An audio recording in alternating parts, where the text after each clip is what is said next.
지금 이제 우리 청년들이요, 일본 동경에 있는 카시와 교회에 갔습니다. 그래서 고혜원 전도사님과 또 청년 4명, 그리고 그곳에 유학하고 있는 우리 장희 자매하고 상혁 형제 같이 이렇게 해가지고 동경에 있는 카시와 교회를 지금 섬기고 있습니다. 내일 저녁에 돌아오게 되는데요. 저한테 이제 카카오톡으로 섬기는 사진들 또 어떻게 지내는지 보내주고 있는데 아주 잘 지내고 있답니다.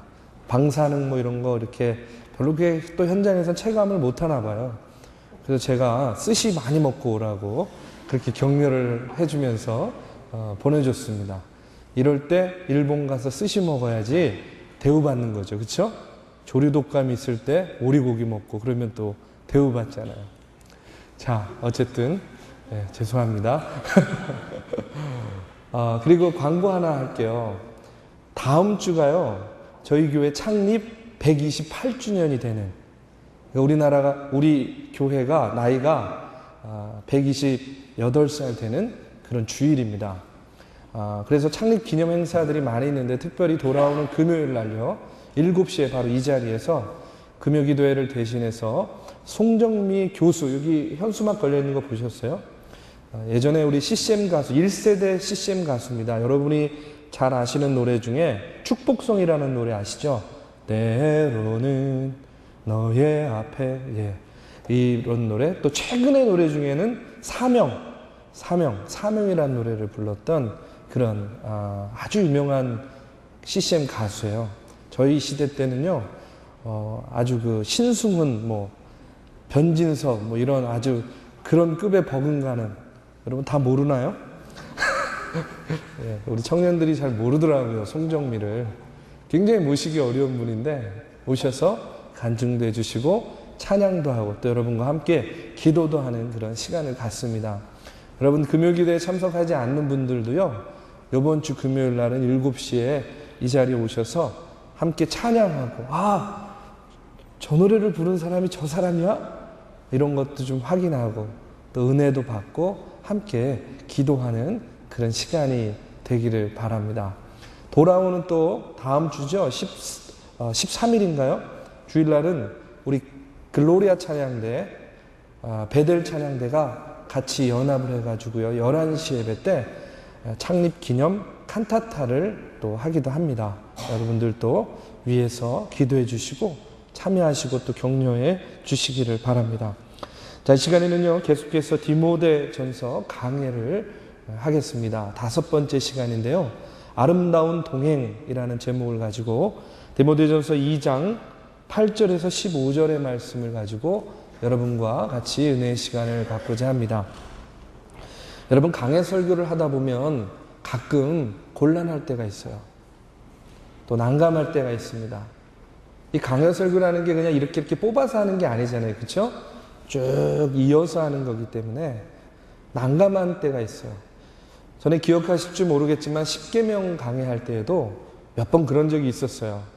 도둑질하지 말라, 간음하지 마라, 내 이웃의 아내를 탐내지 마라, 이제 이런 계명들이 나올 때면 개인적으로 참 난감하잖아요. 왜 난감합니까? 여러분들과 좀 별로 이렇게 관련이 없는 그런 말씀이기 때문에 조금 난감할 때가 있었어요.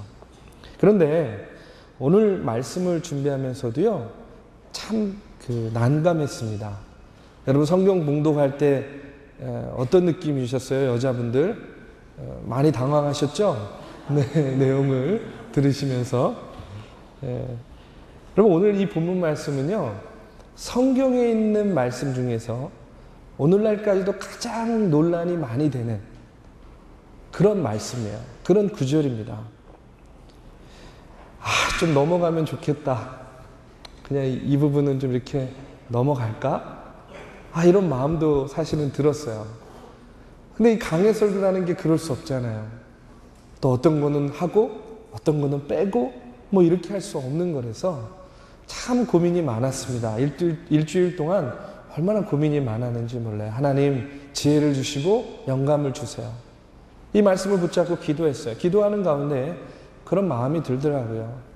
하나님께서 분명히 이 말씀을 통해서도 오늘 저와 여러분에게 깨닫게 하시고 또 주시고자 하는 그런 분명한 말씀이 있을 거다 하는 그런 생각이 들었어요.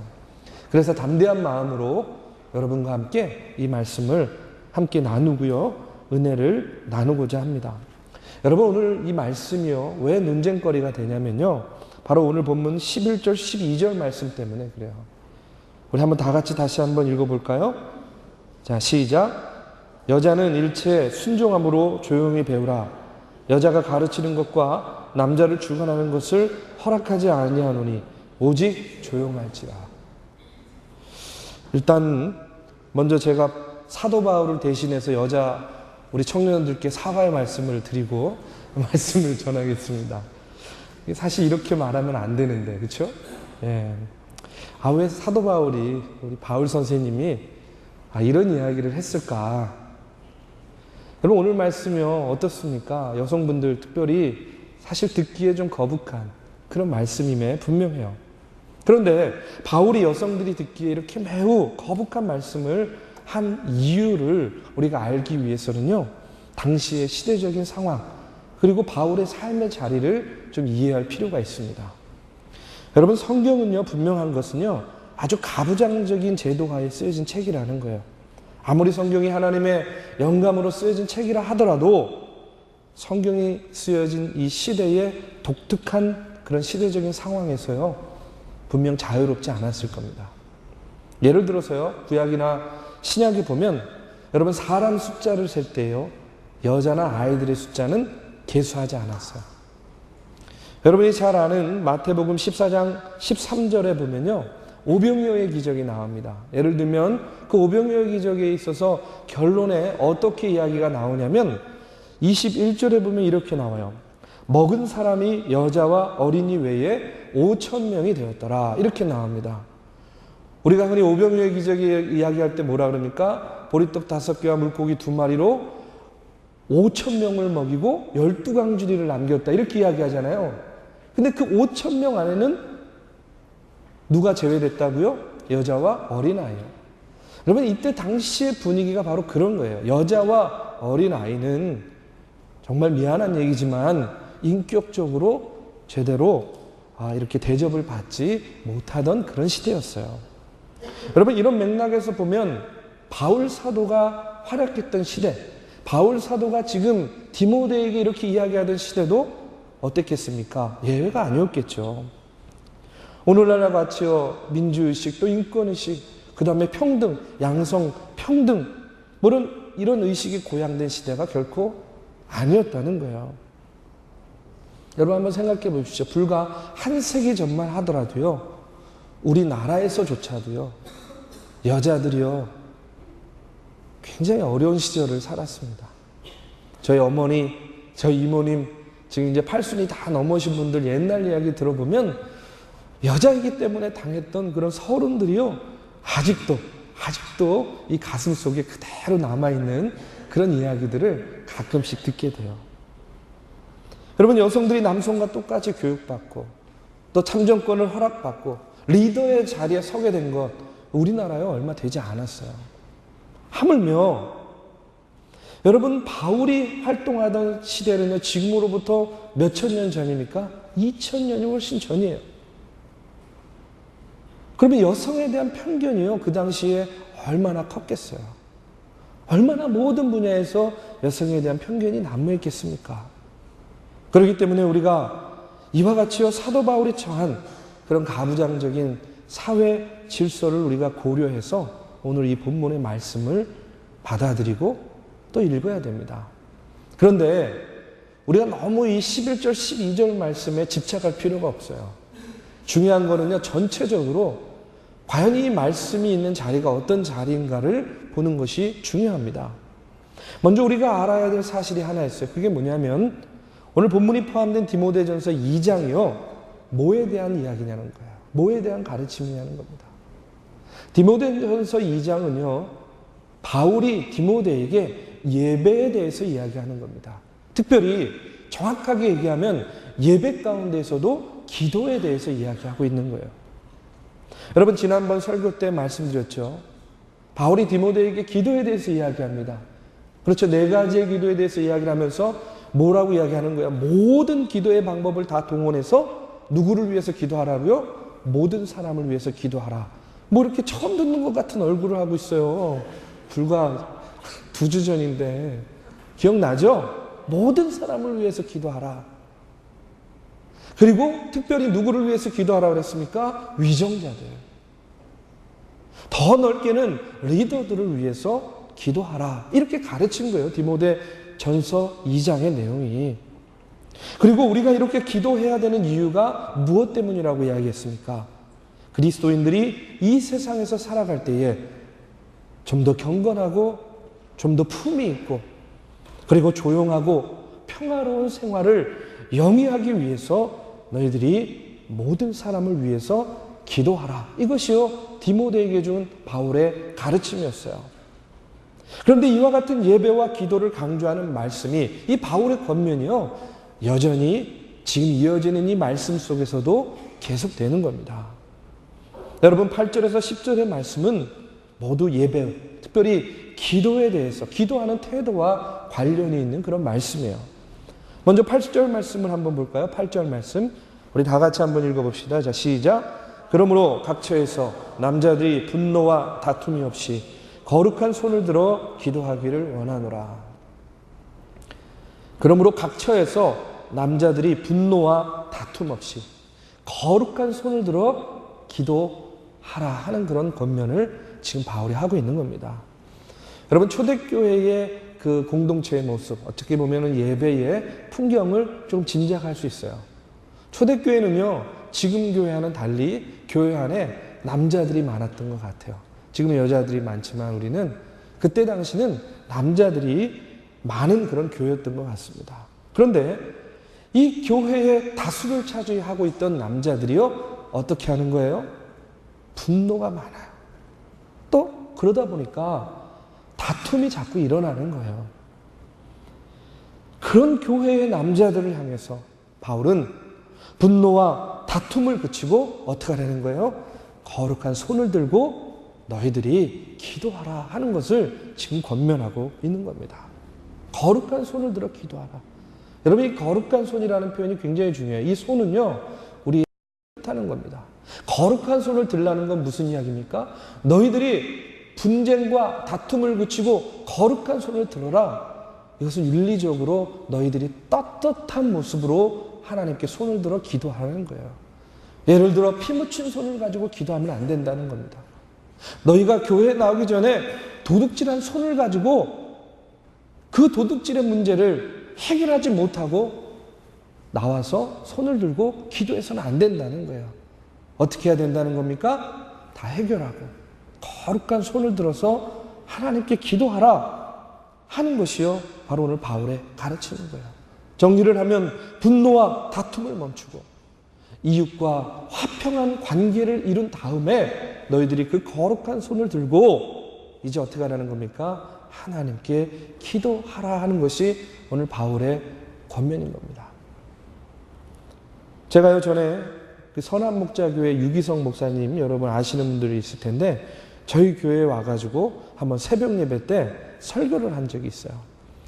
근데 그 목사님의 설교가 아직도 기억이 나요. 그때 당신 교회의 이야기를 들려줬었습니다. 어떤 이야기를 들려줬냐면 이분이 이제 목회를 나가서 기획위원회라는 걸 하잖아요. 장로님들이 이렇게 모이는 회의입니다.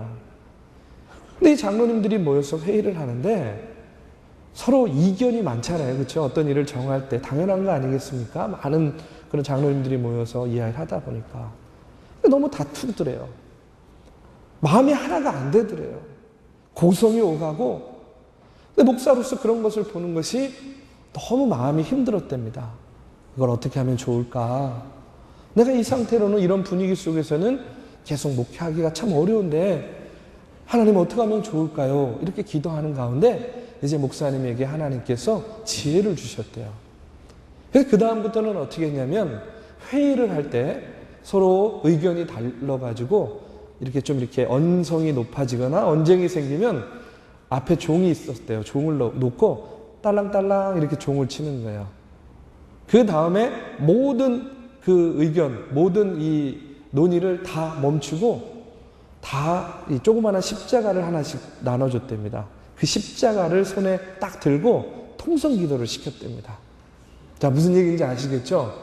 서로 막 의견이 맞서요. 하나가 안 돼요.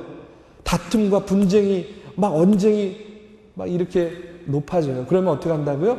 딸랑딸랑 그러면 이제 다 멈추는 거예요. 그리고 자, 십자가를 들고 기도합시다. 그럼 다 같이 통성기도를 하는 거예요. 그렇게 한 다음에 다시 의견을 조율하니까 아유, 다툼이나 분쟁이요 거의 없어지더라는 거예요.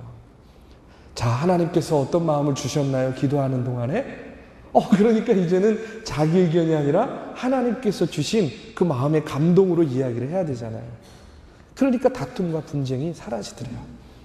근데 그렇게 몇 번 이제 회의를 진행했는데 어느 날 그 교회 장로님이 목사님을 찾아와가지고 할 말이 있다 그러더라고요. 그래서 무슨 말씀이세요, 장로님? 그랬더니 아니 목사님, 독재 어떻게 그렇게 독재를 할 수 있습니까? 하더라는 거예요.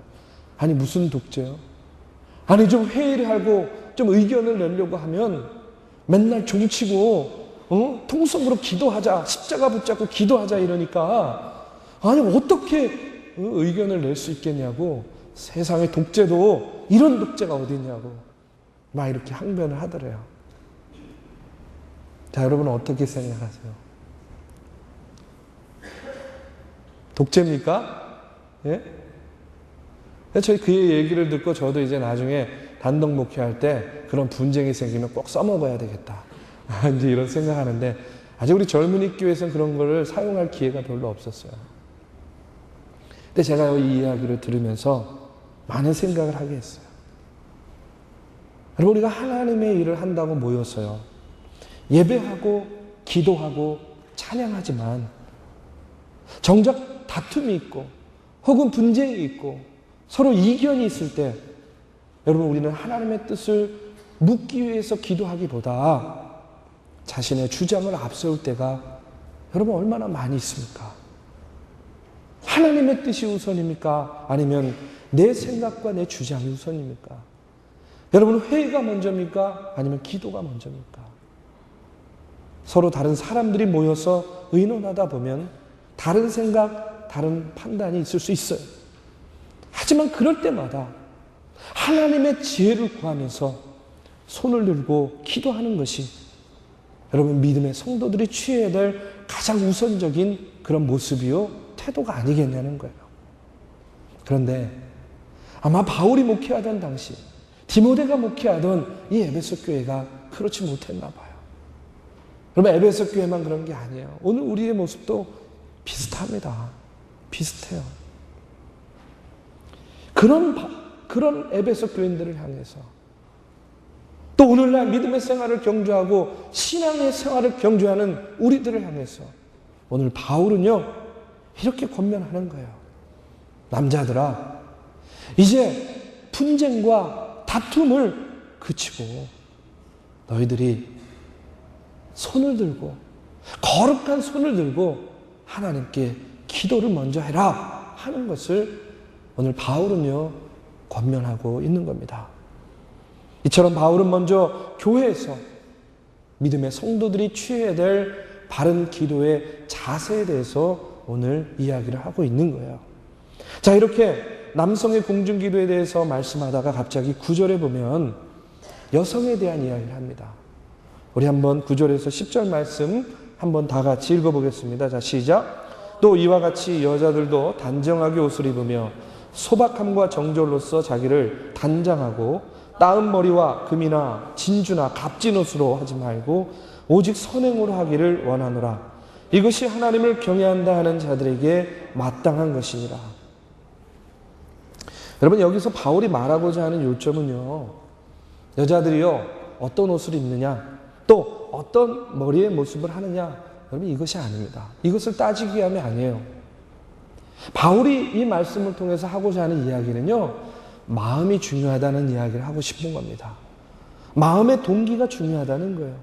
우리가 예배드리는 내적인 동기와 목적이 어디에 있느냐를 살펴보라는 그런 이야기입니다.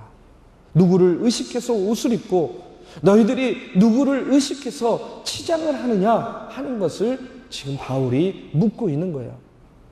여러분, 옷을 입고 치장하는 이유가 사람에게 보이기 위함이 아닌, 적어도 예배에 나올 때에 옷을 입고 치장하는 그 동기는 하나님을 위한 그런 동기여야 된다는 그런 이야기예요.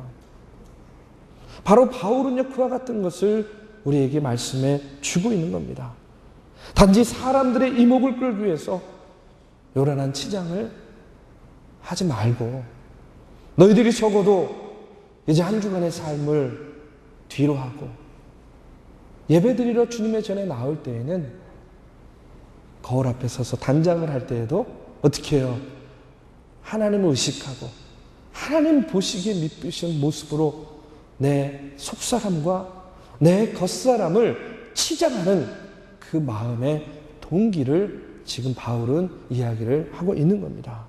이어서 바울은 10절에서 이렇게 이야기합니다. 오직 선행으로 하기를 원하노라. 이것이 하나님을 경외한다 하는 자들에게 마땅한 것이니라. 여러분, 이것은요, 바로 남자냐 여자냐의 문제가 아닌 하나님을 믿는 우리 모두의 자세라는 거예요. 바울은 에베소 교회에서 목회하는 디모데에게 앞서도 이야기했지만 모든 사람을 위해서 기도하라고 이야기합니다. 특별히 위정자나 리더들을 위해서 기도하라고 이야기해요. 그리고 이어서 남자나 여자나 사람들에게 보이기 위해서 너희들이 겉사람만 치장하지 말고 이제 분쟁과 다툼을 그치고 거룩한 손을 들어 너희가 마음을 다하여서 하나님께서 주시는 그 지혜를 구하는 기도를 하라. 바로 이것이 하나님을 믿는 우리 모두의 자세여야 된다 하는 것을 말씀하고 있는 거예요. 바로 이것이 바울이 디모데에게 오늘 우리에게 또한 주시는 오늘 이 말씀의 메시지인 겁니다. 사랑하는 우리 믿음의 청년 여러분, 에베소 교회만 그런 것이 아니라 오늘 우리들의 교회도요, 하나님의 일을 한다고 하면서 여러 가지로 서로 다른 생각에 이견에 부딪힐 때가 있어요. 기도하고 예배하는 그런 성도의 본질과 자세의 마음을 두기보다는 다른 사람이 어떻게 볼까? 내가 다른 사람에게 어떻게 비춰질까? 여러분, 이것에만 우리가 집중할 때가 얼마나 많이 있습니까? 여러분, 오늘 말씀을 그래서 여러분이 마음속에 기억하시길 바랍니다. 혹 믿음의 생활을 경주하고 교회 생활을 하는데 생각이 달라요. 이견이 있어요. 코드가 맞지 않아요. 그러다 보니까 내 안에 분노가 생깁니다. 다툼과 분쟁이 생기려고 해요. 그럴 때는 어떻게 해야 됩니까? 바로 그때가 나의 손을 들어 하나님께 기도해야 된다 하는 사실을 기억하세요. 하나님, 내 마음을 주장하여 주세요. 내 감정을 누그러뜨려 주세요. 나에게 지금 필요한 건 분노가 아니잖아요. 나에게 필요한 건 사랑 아닙니까? 하나님, 내가 내 손을 들어 주님께 기도하겠사오니 나의 손을 붙잡아 주시고 나의 마음을 주장하여 주세요. 여러분, 이렇게 기도하는 저와 여러분이 되길 바랍니다. 한 주간 동안 바쁘고 분주함 가운데에서 예배의 자리에 나올 때에도 내 몸과 내 마음으로, 심지어는 내 자신을 치장할 때조차도요, 여러분, 우리가 의식해야 될 분은 누굽니까? 바로 여호와 하나님, 우리 주님 한 분이심을 여러분 꼭 기억하세요. 이제 이어지는 말씀을 보면 계속해서요, 바울은 여자 성도들에 대해서 이렇게 이야기합니다. 참 곤란한 얘기인데요. 우리 다시 한번 읽어볼게요. 11절부터 14절 말씀입니다. 우리 함께 읽어보겠습니다. 자, 시작. 여자는 일체 순종함으로 조용히 배우라. 여자가 가르치는 것과 남자를 주관하는 것을 허락하지 아니하오니 오직 조용할지니라. 이는 아담이 먼저 지음을 받고 하와가 그 후며 아담이 속은 것이 아니고 여자가 속아 죄에 빠졌습니다. 지금 바울의 이야기는 이런 거예요. 뭐냐면 여자들은 남자들에게 어떻게 하라는 겁니까? 순종하라는 거예요. 그렇죠? 복종하라고 안 해서 참 다행이에요. 순종하래요. 그 다음에 어떻게 하라고요? 입 다물고 조용히 하래요. 아유, 이런 세상에서 살면 얼마나 좋을까 한번 생각해 봤어요. 저도 말씀을 준비하면서. 전혀 반대거든요, 현실은요. 예. 자, 어쨌든 바울은 지금 이런 이야기를 하는 거예요. 여자들이요, 남자들에게 순종하고 조용히 하라. 그런데 그 이유에 대해서 이야기합니다. 왜 이렇게 해야 되는지. 첫 번째는 뭡니까? 창조의 순서가 누가 먼저라는 거예요? 남자가 먼저라는 거예요. 아담이 먼저라는 거예요. 그렇기 때문에 여자는 조용히 남자에게 순종해야 된다는 거예요. 두 번째 이유는 뭐냐면 하와가 속았잖아요, 뱀한테. 그러니까 이거예요. 아담보다 하와가 더 쉽게 속아 넘어가서 죄를 지었기 때문에 어떻게 해요? 조용히 하라는 거예요. 나서지 말라는 겁니다. 죄송합니다. 제 얘기 아니에요. 그런데 여러분, 오늘 이 시대, 이제 이 시대적인 상황 속에서 이 창세기에 나타난 창조와 타락을요, 분명히 우리는 바울과 다르게 생각해요. 그렇죠? 저도 달라요. 저도 분명히 얘기하지만 이렇게 생각하지 않아요. 여러분이 아시다시피 하와는요, 아담의 뭐로 지어졌습니까? 갈빗대로. 아담이 독청하는 것이 보기 싫어서 하나님께서 어떻게 해요? 아담을 깊이 잠들게 한 다음에 아담의 갈빗대로 하와를 만드셨어요. 어떤 사람은 그래서 이런 얘기도 하잖아요. 이런 얘기 들어봤죠? 남자는 뭐로 만들었어요? 흙으로. 여자는 뭐로 만들었어요? 뼈로. 갈빗대로. 그렇기 때문에 여자가 더 우월하다는 거죠. 예, 안 들어봤어요? 이런 얘기? 예, 지금 들어보세요. 또 어떤 사람은 이런 얘기도 해요. 여자는 남자의 제일 위에 있는 것도 아니고 아래에 있는 것도 아니고 중간에 있는 갈빗뼈로 만들었기 때문에 위도 아니고 아래도 아니고 항상 중간이다. 뭐 이런 얘기도 해요.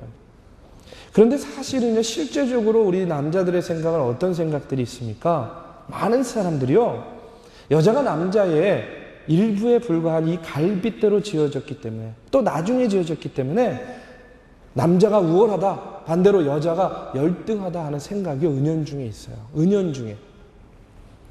근데 바울도요, 바로 이런 점에서 예외가 아니었던 거죠. 그런데 창세기에서 말씀하는 이 아담과 하와의 창조 이야기는요, 우리가 분명히 기억해야 될 것이 있어요. 결코 남녀의 우열에 대한 이야기가 아닙니다. 누가 더 우월하고 누가 더 열등하다는 이런 이야기를 하기 위해서 우리에게 주신 말씀이 아니라는 사실이에요. 남자나 여자나 하나님께서 창조하신 동등한 피조물이에요. 한 몸 인격체로서 뗄래야 뗄 수 없는 동반자예요. 그래서 아담이요, 하와를 보고 뭐라고 얘기했습니까? 창세기 2장 23절에 보면요, 이는 내 뼈 중에 뼈요, 살 중에 살이라, 이렇게 이야기해요. 이는 내 뼈 중에 뼈요, 살 중에 살이. 이건 뭐래요? 일심동체라는 거예요. 한 몸이라는 이야기입니다. 그 다음에요, 하와가 아담보다 더 쉽게 뱀의 유혹에 빠져서 죄를 지었기 때문에 여자가 남자에게 복종해야 된다. 여러분 동의하십니까? 동의하세요?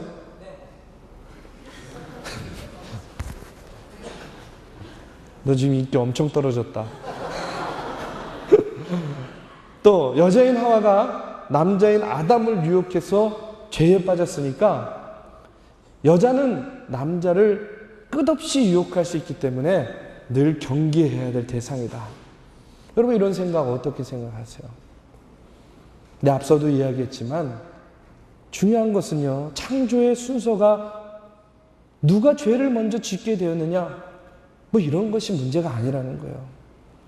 아담과 하와는 동등하게 하나님의 형상대로 창조되었어요. 그렇기 때문에 누가 죄를 먼저 지었느냐 하는 것보다도 그 원죄의 부분에 있어서는요, 우리는 모두 다 남자든지 여자든지 연약한 피조물일 수밖에 없는 거예요. 또 그 죄의 문제에 있어서는요, 네가 나를 꼬셨잖아, 이런 부분이 아니에요. 같이 동등하게 책임을 져야 될 부분이라는 겁니다. 여러분, 이처럼 성경이요, 여성에 대해서요, 대단히 가부장적인 편견을 가진 그런 시대적인 배경 속에서 기록되었다는 것, 여러분 사실입니다. 그러나 성경을 읽어보면요, 언제든지 성경은 하나님께서 인간을 이렇게 만들 때부터 서로 돕고 공생하도록 만드셨어요. 여러분, 성경 안에는요, 남자들의 이야기만 있지 않습니다. 바울과 같은 이런 남자들의 주장만 있지 않아요. 성경을 읽어보면 아주 뛰어난 지도력을 발휘한 그런 왕과 선지자의 이야기, 대부분이 남자들의 이야기죠. 그런데 그 이야기 속에 가장 중요한 순간에는요, 언제나 누가 있었냐면 여자가 있었어요. 여자가 있었습니다. 애굽의 바로 왕이여 이스라엘의 아이들을 죽이라고 명령했을 때, 여러분, 하나님을 두려워하며 왕의 명령을 어기고 목숨을, 히브리인 아이들의 목숨을 구했던 사람들이 누굽니까? 바로 히브리 산파들, 그 여인들이 있었어요. 모세가 살아났던 이유도 누이 미리암의 지혜 때문에 그랬고요. 이스라엘의 네 번째 사사로서 40년간이나 이스라엘을 다스렸던 사사 드보라, 여러분 들어보셨어요? 드보라, 여자입니다. 무엇보다도 동정녀의 몸으로 예수님이 이 땅에 오실 때에 마중물과 같은 역할을 했던 사람이 누굽니까? 바로 마리아 아닙니까? 지금 이와 같은 이야기를 하는 바울이여 복음을 전하고 증거할 때도 곳곳에서 바울을 도왔던 수많은 디아스포라 유대인들, 그 중에는요 훌륭한 여인들이 얼마나 많이 있어요. 브리스길라와 같은 그런 여인들이 또 있었다는 거예요. 여러분, 성경의 이야기 속에서 여자들의 이야기를 빼면요 도저히 이야기가 안 되는 거예요. 역사를 말할 수가 없는 겁니다. 젊은이 교회도 마찬가지 아닙니까? 여러분, 지난 14년 동안 젊은이 교회가 이렇게 부흥할 수 있었던 이유는 뭡니까? 여러분들이 편을 가르지 않고 서로 협력해서 이 공동체를 세워 나갔기 때문에 그런 거예요. 제가 이 말씀을 준비하면서 혼자 이런 상상도 해봤어요. 젊은이 교회에 만약에 여자가 없고 남자만 있는 교회였다면, 생각하기도 싫은 거예요. 막 끔찍한 거예요. 또 남자는 없고 여자만 있는 교회였다면 피곤할 것 같아요. 조금이라 그랬어요. 조금.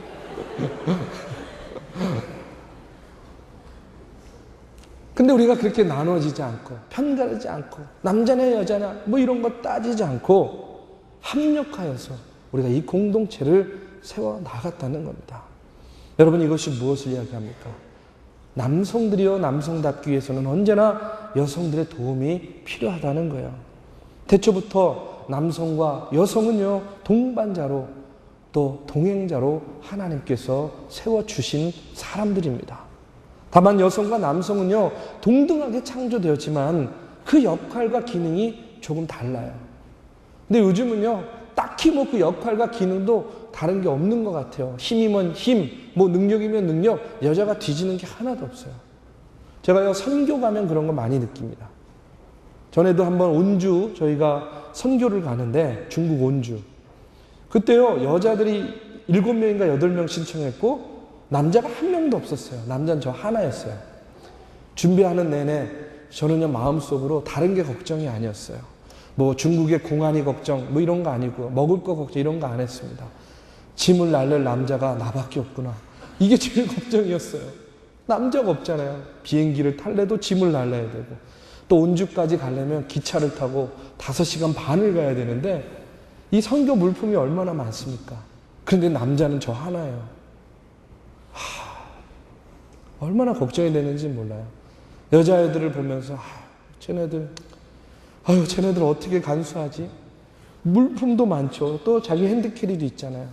그런 걱정을 했어요. 그런데 이제 막상 비행기 타고 기차 타고 가면서 제 걱정이 기우였다는 거를 금방 확인했습니다. 짐을 날르는데요 이게 여자가 아니에요. 여자가 무늬만 여자야, 무늬만.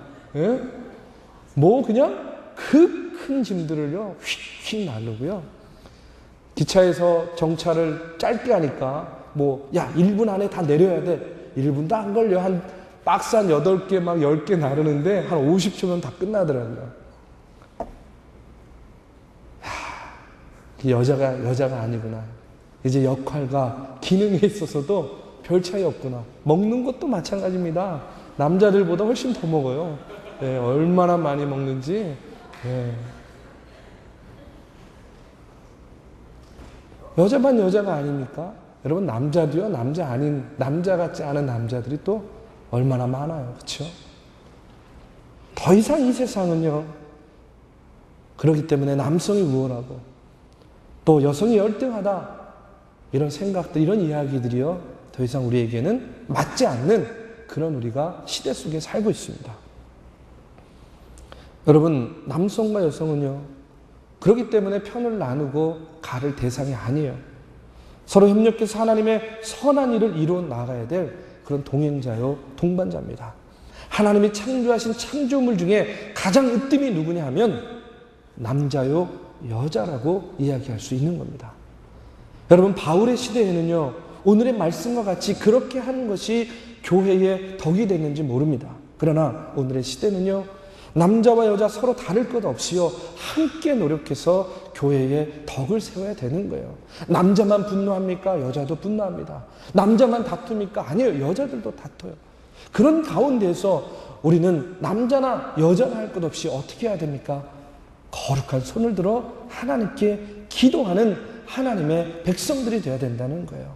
남자만 치장하고 여자만 치장하고 이런 게 아니잖아요. 우리는 모두 다 누군가 앞에 설 때에 나를 돋보이게 하기 위해서 치장합니다. 그렇죠? 그럴 때 우리가 적어도 주의 전에 나올 때만큼은 누구를 가장 의식해야 됩니까? 여호와 하나님, 우리 주님을 의식해야 되는 겁니다. 창조의 순서가 중요한 것이 아니라, 죄를 누가 먼저 지었냐가 중요한 것이 아니라, 그 모든 것들의 책임은 남자와 여자 공이 함께 져야 된다는 거예요. 오늘요 이 말씀을요, 여러분 마음속 깊이 새기시기를 간절히 바랍니다. 이제 오늘 이 시간에는요, 설교를 마치고 우리가 성만찬 예식을 가지려고 합니다. 오늘은요, 세계 성찬주일이에요. 전 세계에 있는 모든 교회가요, 오늘은 다 성만찬 예식을 하는 날입니다. 그런데요, 여러분, 이 성찬이 주는 의미가 무엇입니까?